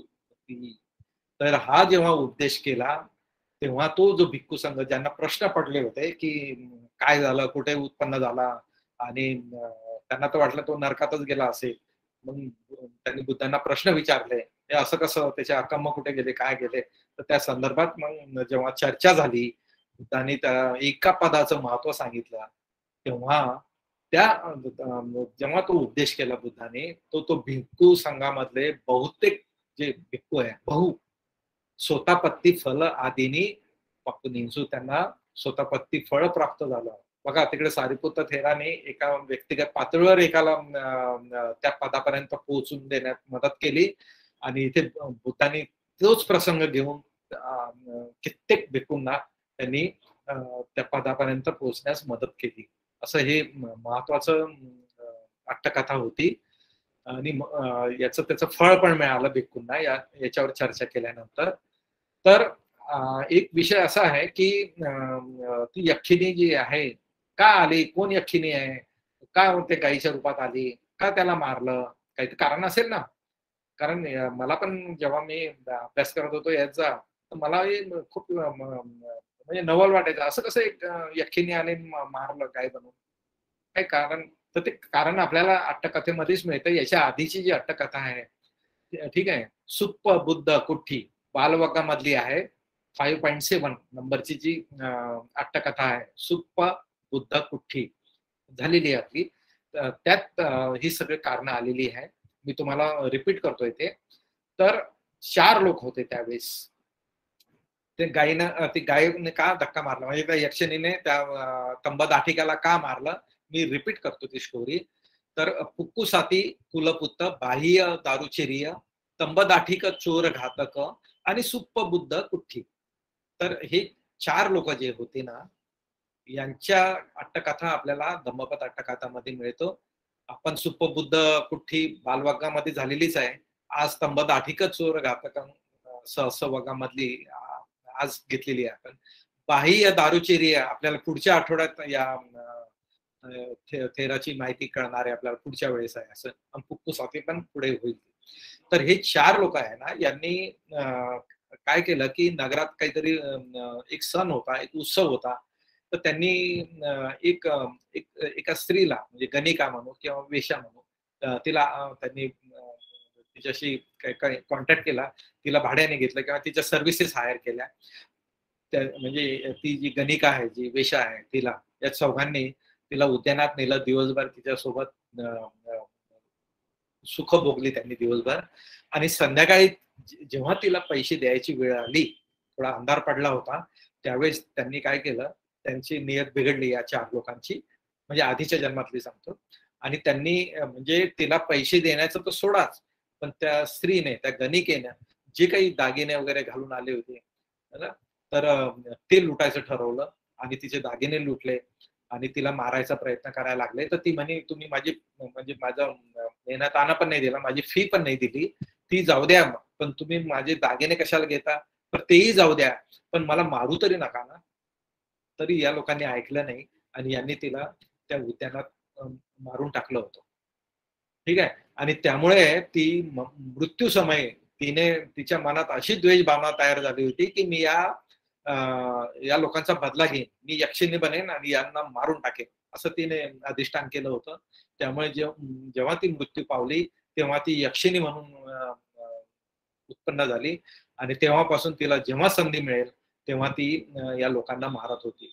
तर सुप्प बुद्ध कुठ्ठीला कसं मारलं आपलं झालेलं आहे, आज तंबदाठिकाला कसं मारलं ते झालेलं आहे, पुढच्या आठवड्यात बाह्य दारुचेरियाला कसं मारलं ते आहे. पण एक महत्वाचं आपल्याला रेफरन्स एक अट्टकथेमध्ये मिळालंय, त्यामुळे सगळ्या कथांची आपल्याला लिंक लागते. आणि अशी ही अट्टकथा आहे. आपण याच्यात खूप आस्पेक्ट आहे, ते फक्त मी 2 मिनिटात देतो, नंतर प्रश्न उत्तर देऊ आपण. तर सगळ्यात महत्वाचं आहे की पहिला मुद्दा येतो की चोरांचे असे समूह असायचे, आणि ते राजाला म्हणजे परेशान करायचे किंवा हैराण करायचे. आपल्याला अंगुलीमालाचा पण संदर्भ मिळतो की राजाने खूप प्रयत्न केले त्याला पकडायचा, पण तो कधीच हाती लागला नाही. अर्थात पुढे बुद्धांच्या संपर्कात आल्यावर ते भिक्खू झाले, अरहंत झाले, ते सगळं अंगुलीमालाबद्दल आपल्याला माहिती मिळतेच किंवा पुढे मिळणार आहे, अट्टकथामध्ये पण मिळणार आहे, त्याच्यावर चर्चा नंतर करू. पण अंगुलीमालनी एवढ्या हत्या करून सुद्धा ते अरहंत झाले होते. ते कम्म विपाक जे आहे ना, त्याच्यावर आपण चर्चा केलेली आहे किंवा अजून करू आपण, प्रश्न आला तर. दुसरं असं आहे की हे चोराचे असे समूह असायचे आणि राज्याच्या वेगवेगळ्या प्रदेशात असायचे, साधारण 500च्या संख्येने, किंवा हे तर मोठा समूह होता म्हणून 500चं सांगितलं, होऊ शकतं 5 लोकांचा, 4 लोकांचा, 50 लोकांचा पण असेल. तो एक आपल्याला दिसतंय की त्यावेळेस चोरांचा खूप सुळसुळाट होता, दरोडेखोरांचा त्या बुद्धाच्या काळी खूप त्रास होता लोकांना, ते पण आपल्याला कळत आहे. तिसरं आहे की तंबदाठीक जो आहे, मी नेहमी सांगितलेलं आहे, तुम्ही जे दिसता ना, तुमचं जे रूप आहे ते तुमच्या चित्ताशी निगडीत आहे. तुमचं रूप आहे ना, तुमच्या चित्ताला म्हणजे प्रतिनिधित्व करतं तुमचं रूप. तुम्ही जे दिसता, तुमचं जे शरीर आहे ते खरं म्हटलं तर चित्ताचं प्रतिनिधित्व करताय. तर तुमच्या चेहऱ्यावरून किंवा तुमच्या शरीरावरून तुमची चित्ताची मानसिक अवस्था म्हणजे कळायची, त्यामुळे तुम्हाला ते रूप मिळालेलं आहे. आणि मागचं रूप कसंही असो किंवा तुम्हाला मिळालेलं रूप कसंही असो, पण आजपासून कशी सुरुवात करता तुम्ही, म्हणजे मागचे पूर्वजन्मीचे जे कुशल किंवा अकुशल जे कर्म असतील त्याचे विपाक तुम्हाला आता मिळत आहे किंवा पुढे मिळत राहतील, पण आजपासून तुम्ही सुरुवात करू शकता. मागे तुम्ही कितीही पाप केले असतील तर या क्षणापासून तुम्ही कुशल कर्मासाठी सुरुवात करू शकता. हे आपण ठिकठिकाणी बघितलेलं आहे. या अट्टकथेमध्ये पण आपल्याला दिसलेलं आहे की तंबदाठिकाच्या रूपावरून त्या जो प्रमुख आहे त्यांनी त्याला ओळखलं आणि त्याला एवढं मोठं उपमा दिली की हा आईच्या स्तनाचं रक्तही पिऊ शकतो आणि वडिलाच्या गळ्याचं पण रक्त पिऊ शकतो. एवढा खतरनाक ही व्यक्ती आहे, एवढी क्रूर ही व्यक्ती आहे, हे त्याने त्याच्या फक्त रूपावरून ओळखलं होतं आणि संघात घेण्यास त्याने विरोध केला होता. पण बाकी सहकार्याचं पण ऐकावं लागतंय, कारण खूप सेन्सिटिव्ह कामं असतात ना या चोरांचे. कुणी एक फुटला तरी सगळे मोठा धोका होऊ शकतो. त्यामुळं सगळ्यांचा विचार विनिमय करूनच निर्णय घेतला जातात. तर त्या एका सहायकानं सांगितलं की याला घ्या, खूप कामाचा आहे, आपल्याला फायदाच होईल याचा, असं सांगितल्यामुळे त्याला संघात घेतलं. आणि शेवटी काय झालं, राजाने किंवा त्या महामात्याने पकडल्यावर त्यांना शिरच्छेदाची शिक्षा दिली. आपल्याला यातून हेही दिसतो की जो नायक आहे चोरांचा, तो कसाही असो, म्हणजे त्याने तर पाप कर्म करतच होता, पण त्याचे काही एथिक्स होते, आपल्याला त्यातून दिसतंय त्याचे एथिक्स. त्यांना आपल्या सहकार्यावर वार करण्याला नकार दिला, स्वतः मृत्यू सामोरं गेला, पण स्वतःची सुटका करून घेतली नाही. हे फार महत्वाचं आहे. बघा, नायक कसा असतो तर आपल्या समूहाचा कल्याण करणारा असतो.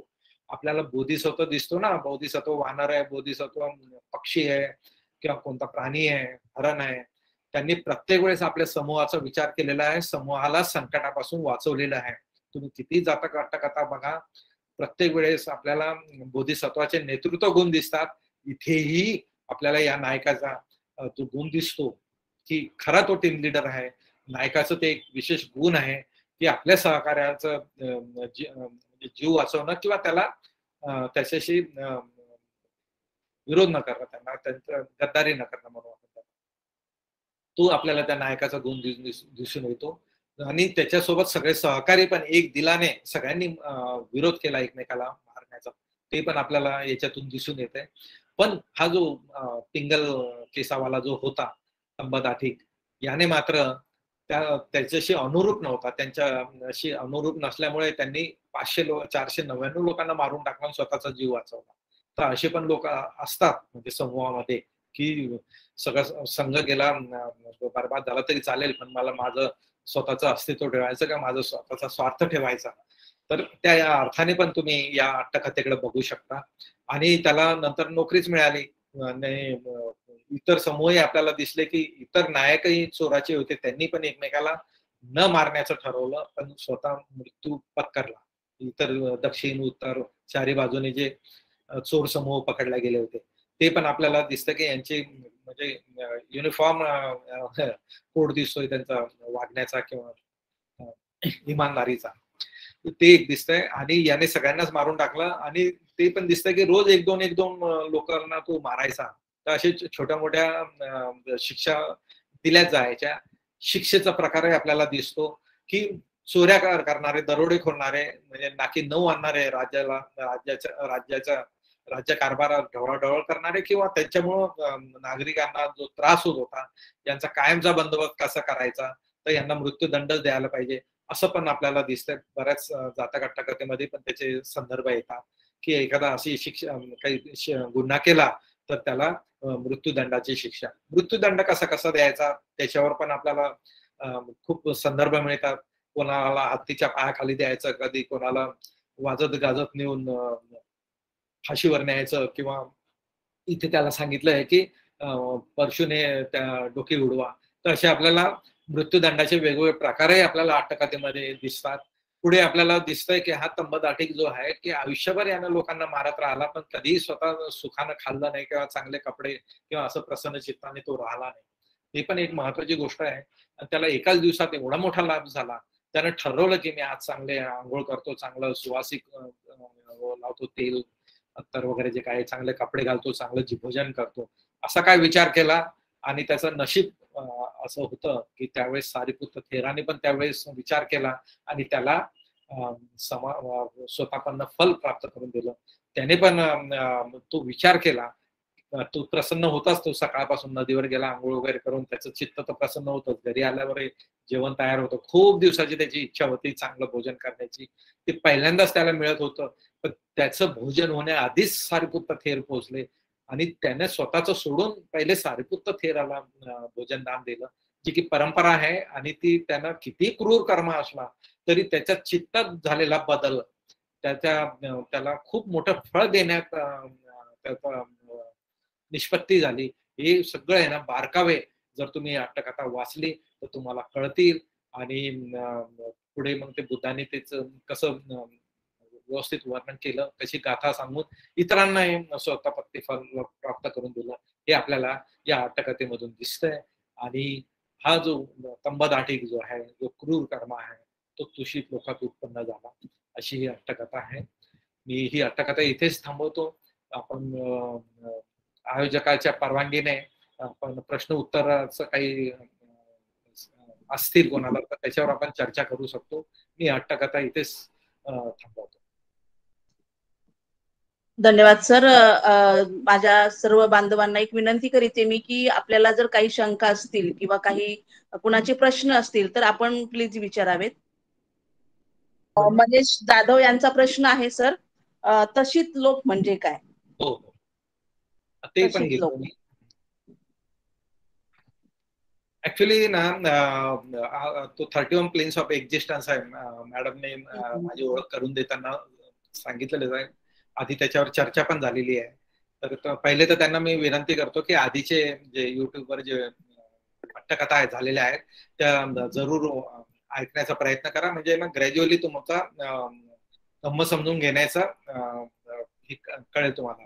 अट्टकथा 1, 2, 3 पासून वाचणं सुरू केले ना तर फार बरं होईल. पहिल्याच्या जो 2 अट्टकथा आहेत, जेव्हा आपली सुरुवात झाली होती, तर बुद्ध धम्माचे जे मूळ तत्वे आहे, इतिहास आणि मूळ तत्वे आहे ना, तत्वज्ञान, त्याच्याबद्दल आपण पहिली अट्टकथा, दुसरी अट्टकथा जी आहे किंवा गाथा, पहिली गाथा, दुसरी गाथा, त्याबद्दल सविस्तर पॉवर पॉइंट मध्ये आपण समजून सांगितलं होतं. तर जे नवीन लोक असतील त्यांनी जरूर ते पहिली दुसरी अट्टकथा वाचा आणि नंतर पुढच्या पण वाचणं सुरू केलं ना, तुमचे बरेच प्रश्न हळूहळू मिटत जातील. आठवड्यातून 2-3 तरी अट्टकथा युट्यूबवर ऐकू शकता तुम्ही आणि तुमचा प्रोग्रेस करू शकता. 31 प्लेन्स ऑफ एक्झिस्टन्स ही अशी कन्सेप्ट आहे की ती तुम्हाला एकत्रित कुठंच मिळणार नाही. ते अनेक ठिकाणी त्याचे आपल्याला संदर्भ मिळतात. बुद्धाने आपल्याला सांगितलेलं आहे की एक जीव जो बनतो तो काया आणि मन याच्या मिळून बनतो. ठीक आहे ना, माइंड अँड मॅटर म्हणतो ना त्यानुसार. तर काया म्हणजे पृथ्वी, आप, तेज, वायूचा समूह आहे, विशिष्ट त्याचा रेशिओ आहे, त्यामुळे ते एक शरीर बनत आहे. आणि चित्त जे आहे ना, माइंड, ते असलं, ते एकत्र असलं, म्हणजे शरीर आणि मन जर एकत्र असलं तर तुम्हाला एक जीव बनतो तो. आणि जीवाचे जे काही वैशिष्ट्य आहे की जो ग्रो कसा होतो, म्हणजे जन्म कसा होतो, त्याची वाढ कशी होते आणि त्याचा एक लाईफ स्पॅन असतो आहे ना, तर शारीरिक बदल होत जातात. आणि तो शारीरिक बदल म्हणजे आपण आहे ना गर्भात जन्म घेतो, नंतर गर्भाच्या बाहेर येतो, नंतर मग हळूहळू आपण चालणं शिकतो, तर तरुण होतो, नंतर वयस्कर होतो, वृद्धत्व येऊन आजार होऊन मृत्यू पावतो. ही जी लाईफ सायकल असते ना, अशी प्रत्येक जीवामध्ये असते साधारण. तर कायाला जे आहे त्याला एक लाईफ स्पॅन असतो, म्हणजे त्याला एक लिमिटेशन असतं. आणि म्हणून माणूस मरतो आपण असं म्हणतो, तेव्हा ते त्या कायाचं ते कार्यक्षमता संपलेली असते, त्याचं लाईफ स्पॅन संपलेलं असतं, तेच असतं. पण चित्त जे असते ते जागृत असते, त्याच्यात एनर्जी असते, आणि ते चित्त संपलेलं नसतंय. ते चित्त जे संपतंय, ती चित्त संपणं म्हणजे किंवा विझणं म्हणणं किंवा थांबणं म्हणू आपण, ती निब्बाणाची अवस्था आहे, अनंत पदाची अवस्था आहे. आपण जे म्हणतो ना एखाद्याला निर्वाण प्राप्त झालं, निब्बाण प्राप्त झालं, म्हणजे त्याचं चित्त शांत झालेलं आहे, त्याच्या तृष्णा शांत झालेल्या आहे. त्यामुळं आपला जो नवीन जन्म होतो तो तेव्हाच होतो जेव्हा तुमचे बरेच तृष्णा कायम असतात. किंवा आता ती जी यक्षिणी बघितली ना, ती स्त्री मृत्यू समयी साहजिक आहे, तिला तिच्यावर खूपच अन्याय झाला आणि तिचा खूनही झाला, त्यामुळे तिचं चित्त शांत राहणं शक्य नव्हतं, कारण ती धम्माच्या सानिध्यात पण नव्हती. त्यामुळे मृत्यू समय तिच्यात रिव्हेंजफुल ऍटिट्यूड तयार झाला, तशी भावना तयार झाली. त्यामुळे तिला जे रूप मिळालं तिचं बदला घेण्याचं, ते यक्षिणीचं मिळालं. तर आपल्याला माहित आहे की सामावती वक्तू मध्ये पण सामावती आणि तिच्या ज्या 500 मैत्रिणी का दासी ज्या होत्या त्या सगळ्यांना एका महालामध्ये कोंडून ठेवलं होतं, बाहेरून कडी लावली होती, आणि तो पूर्ण पॅलेस जो आहे तो पूर्ण महाल तिचा सामावतीचा जाळला होता. ठीक आहे, ठिकठिकाणी तेल वगैरे लावून जो पूर्ण जाळला होता. आणि ही सामावती आणि तिच्या 500 ज्या मैत्रिणी आहेत, दासी आणि इतर, त्यांना जेव्हा मृत्यू समय होत्या त्यावेळेस सामावतीनं विद्वेषाची भावना नाही ठेवली. ठीक आहे, तिने मेत्ता भावना ठेवली. आणि तिच्या ज्या सहकारी ज्या होत्या ना, सहकारीनी, त्यांना पण सांगितलं की राजाबद्दल, म्हणजे ज्यांनी तुम्हाला जाळलंय कोणाबद्दलही द्वेष भावना ठेवू नका, मेत्ता भावना ठेवा, मेत्ता भावना ठेवा, त्यांच्याबद्दल काही म्हणजे द्वेष उत्पन्न ठेवू नका. मृत्यू समय सुद्धा सामावतीने तिच्या याला सहकारीला सांगितलं, आणि ती स्वतःही मृत्यू पावली, पण मेत्ता भावनेनं मृत्यू पावली आहे. त्यामुळे ती वरच्या लोकात गेले, तो विषय होता. आणि ती मेत्ता भावना का ठेवली, तर बुद्धाची ती फॉलोअर होती, बुद्धाची उपासिका होती, स्ट्रॉंग फॉलोअर होती ती. तर हा फरक पडतो बुद्धाचा उपदेश ऐकून किंवा बुद्धा धम्म संघावर जर तुम्ही विश्वास ठेवला किंवा फेथ असेल तुमचा, तर तुम्ही तुमची मृत्यू समय भावना कशी असते ते आपल्याला याच्या आधी पण चर्चा झालेली आहे. सामावतीमध्ये आणि या स्त्रीमध्ये हा फरक दिसतो आपल्याला, एक बुद्धाच्या सानिध्यात होती, एक नव्हती.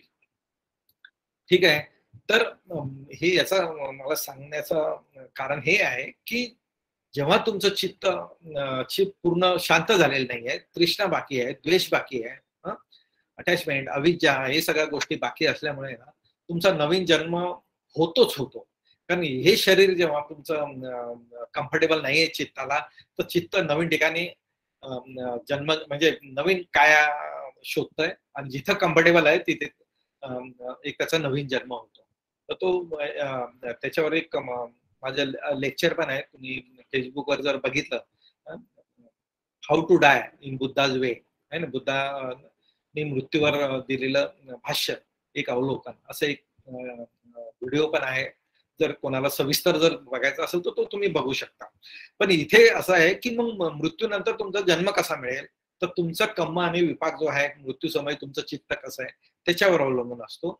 या हा जो चोर घातक आहे, तंब घाटिक, याचं चित्त कसं प्रसन्न झालं आपण बघितलं, तो स्वतःपन्न झालं ते बघितलं, त्यामुळे त्याला वरचाच लोक मिळणार होता, तो तुषित लोक आहे. तर 31 प्लेन्स ऑफ एक्झिस्टन्स आहे, 31 जीवांचे स्तर जे आहेत ते ढोबळमानाने 4 भागात विभागलेले आहेत. पहिला भाग जो आहे तो आहे कामावचर आहे. ठीक आहे, किंवा त्यातही 2 प्रकार आहे, एक तर अपायलोक आणि कामसुगती. नंतर रूपावचर म्हणजे कामावचर, रूपावचर आणि अरूपावचर अशी विभागणी ढोबळमानाने झालेली आहे. कामावचरची 2 याच्यात झालेली आहे. अपाय भूमीमध्ये आणि कामसुगती भूमी. तर हे सगळे जे आहे चित्ताची जी अवस्था असते ना त्यानुसार ते लोक तयार झालेले आहेत. मनुष्य हा 5व्या क्रमांकावर आहे खालून. ठीक आहे. आपल्या खाली 4 लोक आहेत चित्ताचे.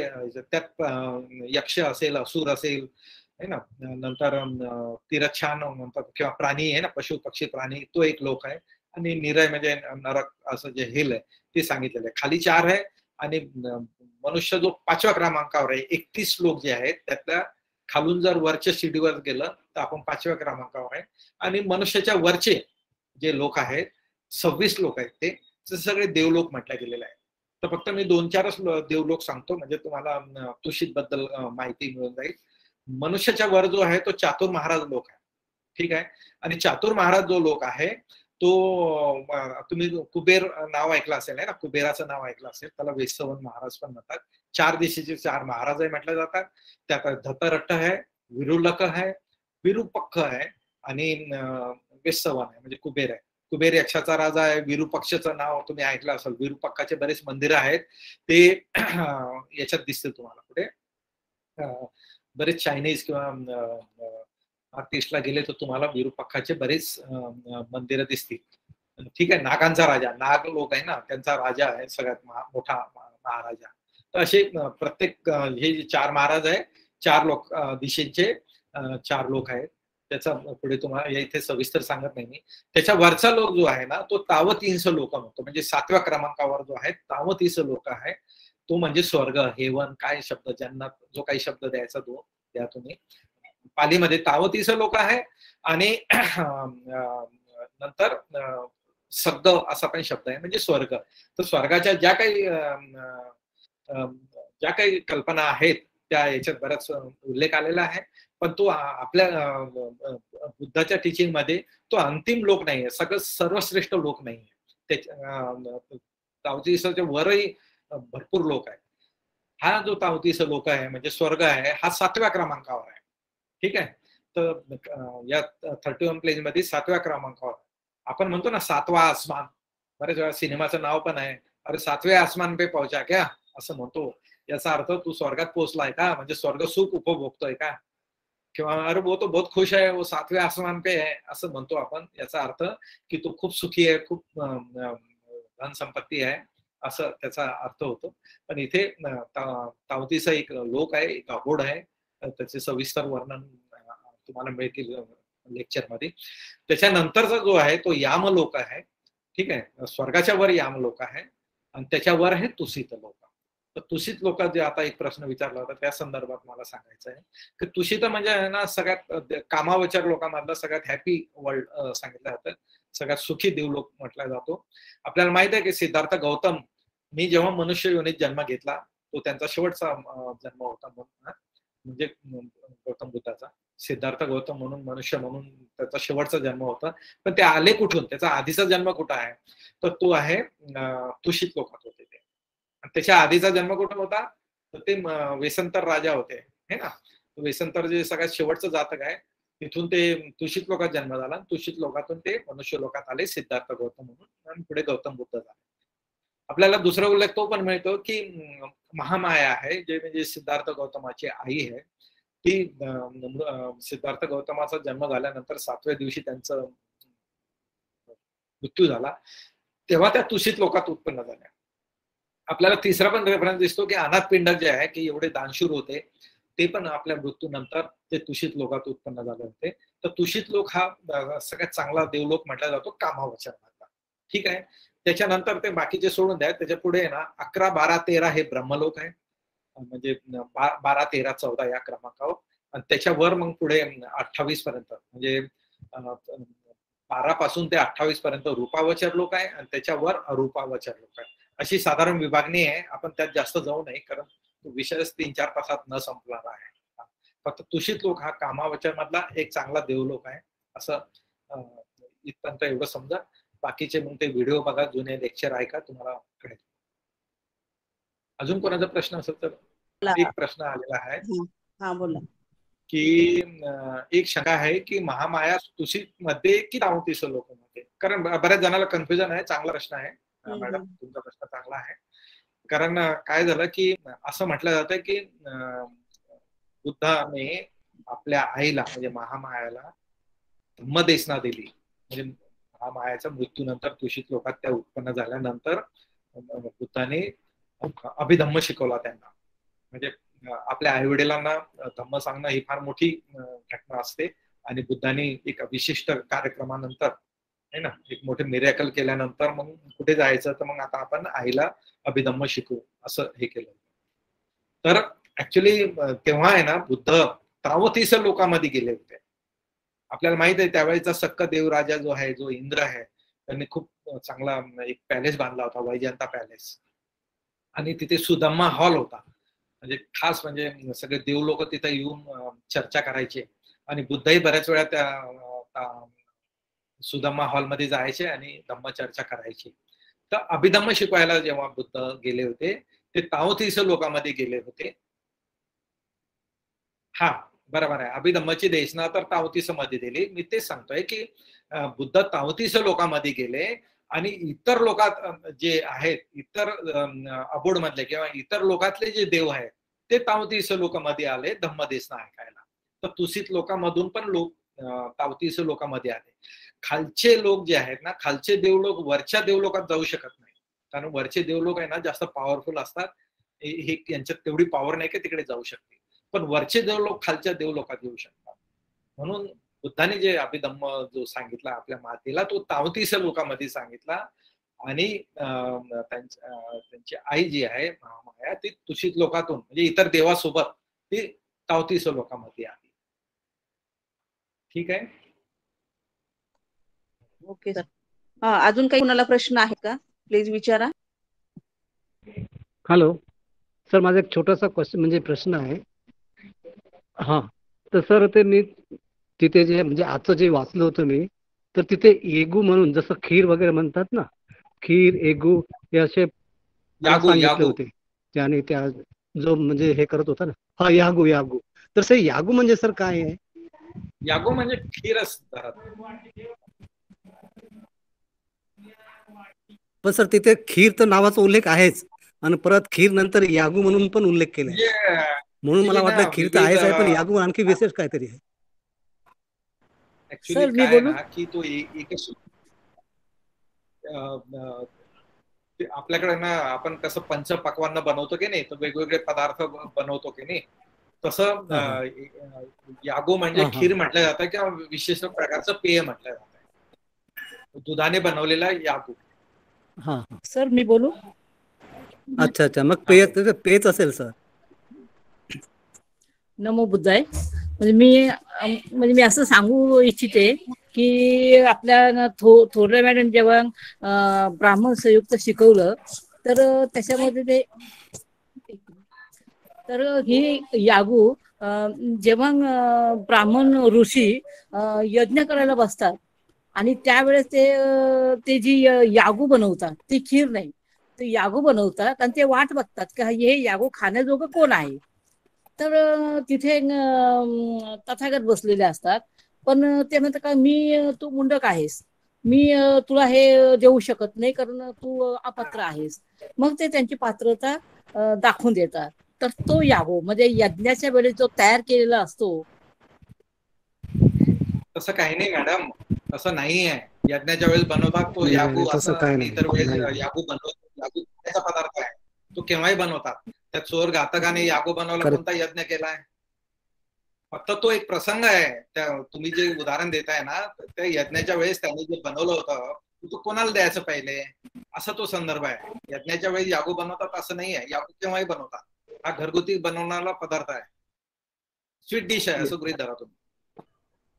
अच्छा सर मी एक प्रश्न विचारू सर. हा विचारा ना. सर तंबदाटिक च्या पूर्वजन्मी काही कुशल कर्माचा काही उल्लेख आलाय कुठे? ऍक्च्युली माझ्याजवळ नाही आला म्हणजे मी प्रयत्न नाही केला त्याचा पण पाली प्रॉपर नेम मध्ये बघावं लागेल कुठेतरी त्याचं आलंय का. नाही आला म्हणजे माझ्या वाचनात झालेलं बरं आहे ना. म्हणजे याच जन्मात त्यांनी सारीपुत्रांना खीर दिली आपण हे समजू तेच एक कुशल कंब त्याचं. नाही, यावेळेसचे तो कुशलकर्म ते सारिपुत्त थेरानं केस स्टडी केल्यामुळे ते झालं ते. आणि तसाही तो प्रसन्न चित्तात होता, म्हणजे त्या मोड मध्ये आलाच होता तो, म्हणजे चेंज मोड मध्ये आलाच होता ना. चोर घातकापासून नवीन कपडे घालणं, चांगलं सुवासिक द्रव हे करणं, गंधमाला विलेपन करणं, म्हणजे तो चांगल्या मूड मध्येच होता. आणि इकडे सारिपुत्त थेरानं केस स्टडी केला, त्यामुळे ते पुण्य त्याला मिळालं आणि त्याला फळ पण प्राप्त झालं.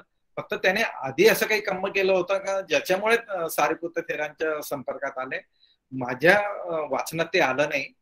मी प्रयत्न करील कुठे असेल तर एखाद्या वेळेस. पाली प्रॉपर नेम जे आहे, dictionary of Pali proper name, तर त्यात चेक करून मी सांगतो. प्रश्न चांगला आहे तो, रेफरन्स नाही मिळाला मला.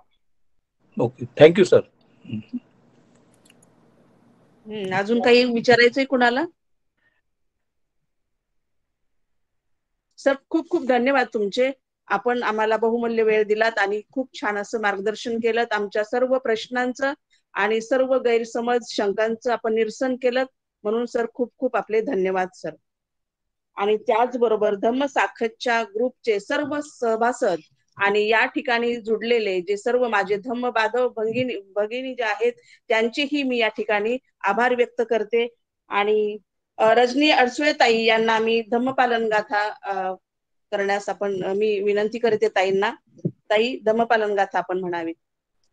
सब पाप सकरणं कुशल उपसंपदा सचित्त पर्योदपनं एतं बुद्धान शासनं धम्मं चरे सुचरितं नतं दुचरितं चरे धम्मचारी सुखं सेति अस्मि लोके परं च न तावता धम्मधरो यावता बहुभासते यो च पम्पेषु त्वानं धम्मं कायेन पश्यति सवे धम्मधरो होति यो धम्मं नपमज्जति नत्थि मे शरणं अयं बुद्धो मे शरणं वरम् एतेन सच्चवचेन होतु मे जयमङ्गलं नत्थि मे शरणं अयं धम्मो मे शरणं वरम् एतेन सच्चवचेन होतु मे जयमङ्गलं नत्थि मे शरणं अयं सङ्घो मे शरणं वरम् एतेन सच्चवचेन होतु मे जयमङ्गलं साधु साधु साधु.